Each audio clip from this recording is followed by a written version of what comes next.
Partai Demokrat sendiri mendukung atau? Saya tidak melihat ada urgensi ke sana. Bukan hanya karena Demokrat saat ini adalah bagian dari pemerintahan, tetapi juga saya melihat bahwa walaupun sekali kita menghormati, penghitungan masih berlangsung ya, bagaimanapun kita menunggu secara formal dan resmi oleh KPU, tetapi bisa dilihat secara rasional juga hasil penghitungan sementara terkait dengan Pilpres ini sudah menempatkan pasangan 02, Prabowo Gibran sebagai kandidat yang unggul dan jauh, unggulnya marginnya besar. Jadi tidak bisa saya tidak melihat ada sesuatu yang sangat aneh di situ karena memang jaraknya jauh.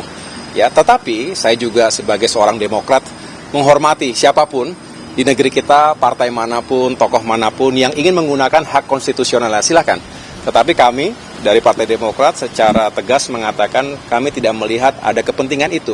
Saya justru lebih tertarik pasca pemilu ini, setelah kita mengetahui tentu namanya pertempuran politik itu menyisakan orang yang kecewa, orang yang marah, orang yang belum bisa mencapai targetnya, dan saat yang baik untuk kita mulai merajut kembali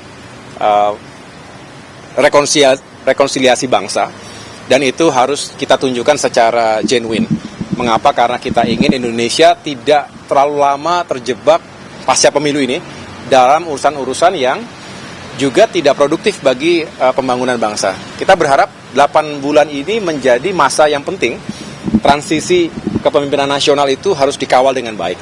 Justru Demokrat bersyukur karena bisa terlibat secara langsung dalam masa transisi ini. Karena bagaimanapun ini masa yang paling penting. Saya tahu pasti Pak Presiden Jokowi telah mempersiapkan langkah-langkahnya sebelum nanti menyerahkan tongkat estafet tersebut kepada Bapak Prabowo, insya Allah ya.